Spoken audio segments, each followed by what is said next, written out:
Hey, good morning, folks. So today I wanted to talk about wet cold versus dry cold, and knowing the difference there. That's not a difficult thing to figure out, really. In one of my last videos, I put a link in the description to a Morris Kahansky video, and he mentioned it. I think the video was on definitions, so he gave it a mention. So I went back to see if I could find a video where he actually talked about that, and did find one, and it didn't really go into great detail other than a temperature rating that depicts, you know, what's wet and what's dry cold, and a couple other things, but not a lot of detail. I'm not going to go into a whole bunch of detail either as far as the science or statistics or anything like that, but I figured I'd take it at least a step further, and I got some footwear laid out here, and I wanted to kind of discuss that and how it applies to wet cold versus dry cold. Some things you can think about, maybe try out on your own, as I have. So up here in the Northeast, we get a little bit of both. Typically it's more wet cold than dry cold, but this year for some reason we're getting a lot more dry cold. So let's talk about what that actually means. So again, in Moore's video, he defined it with a temperature rating of minus 14 degrees Celsius, which is between 3 and 5 degrees, if I'm not mistaken, Fahrenheit, and below would depict dry cold. Anything above that would be wet cold. And if you just think of it in the simplest senses of the words, wet cold, it's cold out and it's wet, meaning, you know, if it's snowing and stuff like that, when the snow falls on you, it's going to get your clothing wet. Whereas dry cold, when the snow lands on you, you can easily brush it off and none of your clothing gets wet. Same difference for your feet. So if you're walking in this dry snow, which is typically the powdery, fluffy stuff that's great, easy to shovel, that's dry cold.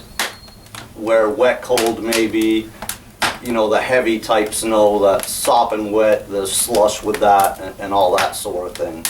And it can go from one to the other as time goes on, though again, here in the past month or so, we've had a bunch of dry cold in the Northeast, and you can go out there and your feet don't get wet really. But as things warm up, snow turns to slush.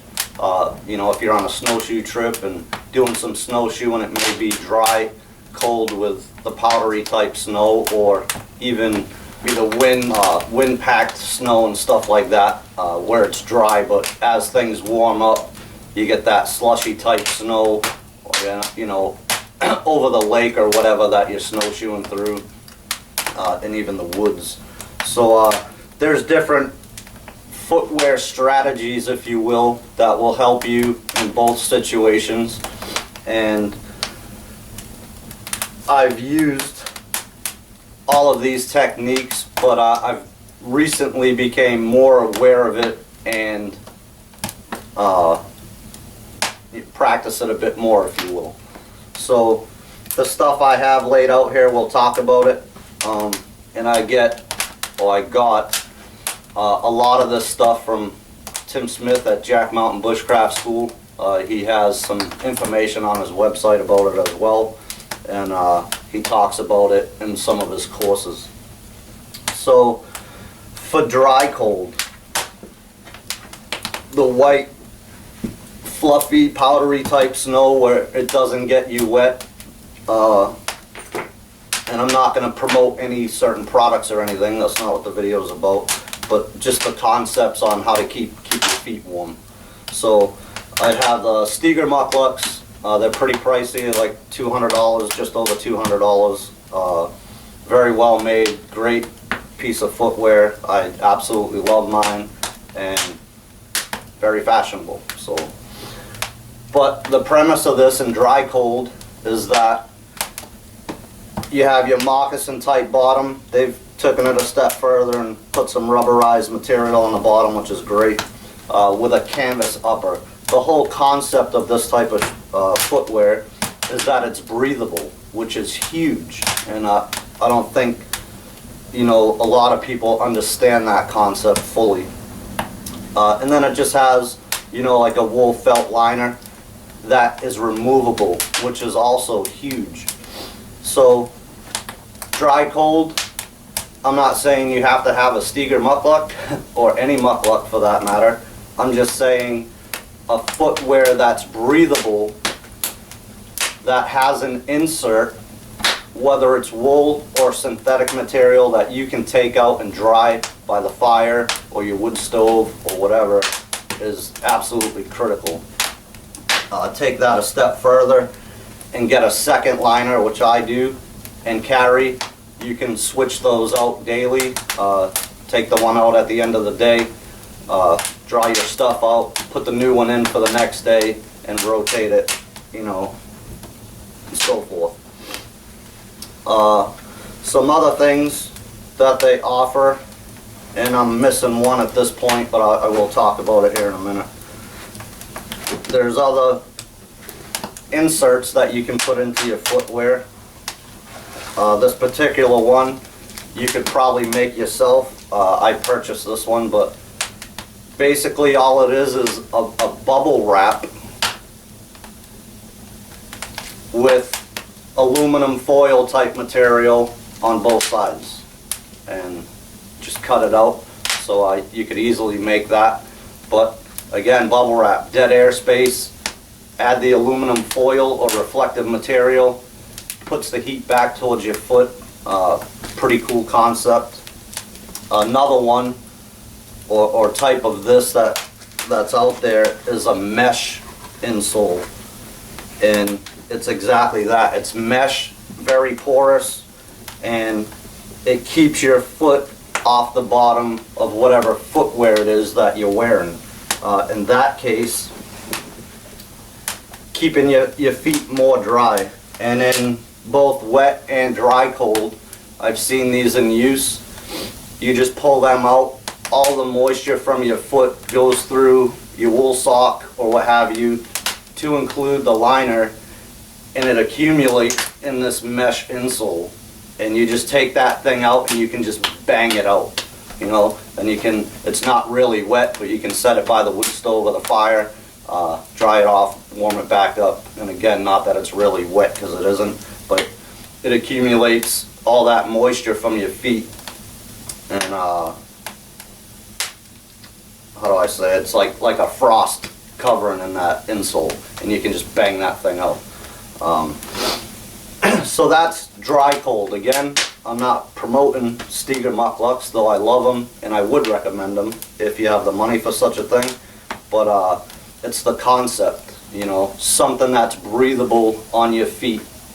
Now, I'm not big on statistics and percentages and all that stuff, but it's said that your feet give off about a quarter cup of water each in a day. Which equals, you know, wet feet and cold feet, and that's not good. But just something to think about. So, moving on from that, let's get into the wet cold. And again, this is more of a concept and something to think about than it is a certain type of footwear. So what I have here is just the over boot. It goes to your chemical setup. This is military issue for me. I'll have to turn it back in when I get out one day, but it's just a rubber boot. Jack Mountain, I think they recommend like a Tingsley or something like that, which is just a rubber overshoe that you can buy from any farm store. And it doesn't even have to be that. Again, it's not a particular boot, it's the concept. So any rubber type over boot, if you purchase it a little bigger, again with some type of liner that fits in there, huge for wet cold. So dry cold, again, we want our feet to be able to breathe, and it's gonna let the moisture escape, so it's not gonna hold a lot of moisture in. Wet cold, on the other hand, you want something 100% waterproof, all right? Again, no specific type of boot, as long as it's 100% waterproof, and a liner to go with that. So you can easily remove it at the end of the day or whatever, dry it out again by the fire, the wood stove or whatever. And with a rubber boot like this, you can just wipe the moisture out of it and you're done. All right, so pretty simple concept, I think. You know, again, get a couple pairs of liners so you can switch them out on a daily basis and you're in good shape.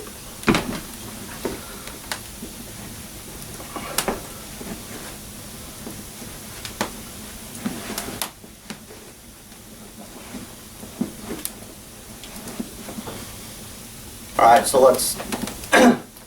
let's talk about, you know, understanding wet cold versus dry cold.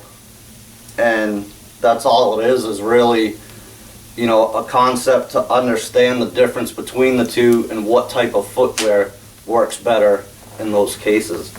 And this video doesn't apply to everybody, obviously. If you're out in the desert, you don't need any of this stuff.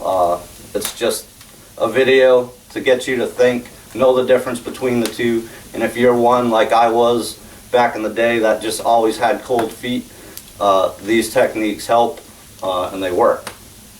So a couple other pairs of boots that I have quite a bit of experience with is the Muck Arctic Pro. Had them for a few years now.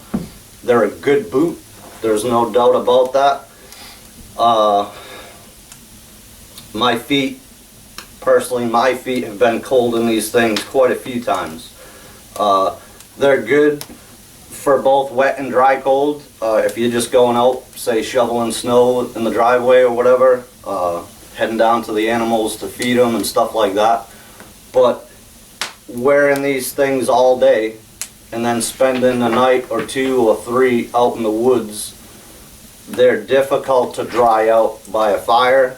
They're difficult to dry out by a wood stove or whatever it is you're using, so they stay wet. There's no removable liner. So even if you take your feet out, try to dry them out. It's going to take a long time to do that, and typically they don't dry out. So I've put on, you know, fresh wool socks, stick my feet back in them, and they're instantly wet again, which means I have cold feet yet again. I'm not knocking the boot at all. I do like them, but for extended periods outside, at least in my environment, I think, you know, they're subpar. But again, great boot. I'm not knocking it. Another pair I've used for years. These are Rockies. I think that's, not sure if there was a name to them, but it's a Rocky boot. Big and bulky, moon bootish almost, thick rubber sole, leather uppers, and I bought these for hunting. Why I don't wear them anymore is because they're big and bulky. You know, my feet never got cold in these things. I think they were rated down to -20 or something like that, just sitting still, not even moving. And then rated down to -45 or whatever it was if you're active or moderately active. So good boot. This one they do have a removable liner inside. It's not a wool liner, and they're Insole. So well-made boot, very warm. Unlike the other styles, they offer ankle support and all that. But for me, they're heavy, they're bulky, and if you're going to be walking around, you know, a lot, there may be better options. I'll leave it at that. Alright guys, so I just figured at the end of this, hopefully that was a decent enough explanation for you to understand the difference there between dry cold and wet cold. And I don't think there's really a better product per se than there is to, you know, try it out for yourself. I'm a big fan of wool, big fan of canvas and stuff like that because to me it's traditional and that's just what I like. Does that mean those materials are better than, you know, the modern type gear, synthetics and stuff like that? That's all personal opinion, I think. But so let's talk about another piece of gear that, or two pieces of gear that I get a ton of questions almost every time I wear them. So the green pullover that you see in a lot of my videos is the Empire Woolen Canvas Boreal Bushcraft shirt, I think they call it, or whatever it is. And there's a certain hype behind this pullover, and I'm not going to down talk it because it's awesome. I love it. Very well made. Craftsmanship on this thing is probably second to none. It's just an awesome piece of gear, and again, I love it. Back to the hype, I think that some people are a little overboard with this thing. Is it warm? Yes, it is. But it depends what environment you're in, how cold is it really, and what are you wearing under this thing. Because mine is the 100% wool. It's not very thick at all. Very reminiscent of the military wool blankets that you can buy at a surplus store. It's like that thick. So it's not thick. Is it warm? Yes, it's warm because I layer with it like I would with anything else. So base layer, insulation layer or two, and then this. If it's not windy but cold, I'm pretty comfortable. If it's windy, the wind goes right through this thing. Don't be fooled. So when you see all the people, oh, I wear mine, love it, kept me nice and warm and toasty, well, I wouldn't disagree with that, but I would say it had something to do with whatever you were wearing under this as well. Alright, and so when it's windy, you guys have seen this.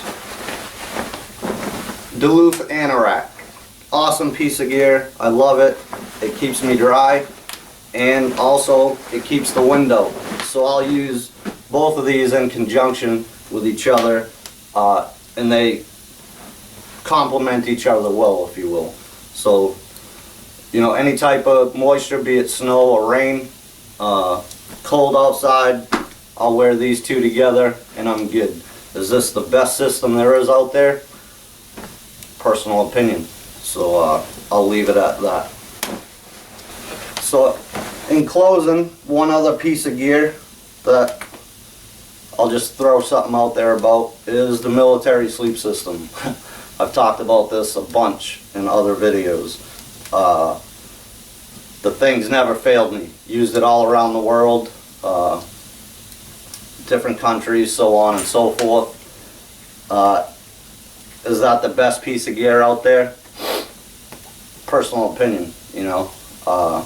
I've had nothing but good things to say about the sleep system to date, and I'll be honest, I used it on the snowshoe expedition that I just recently went on, and night one failed. For the first time, the thing failed me.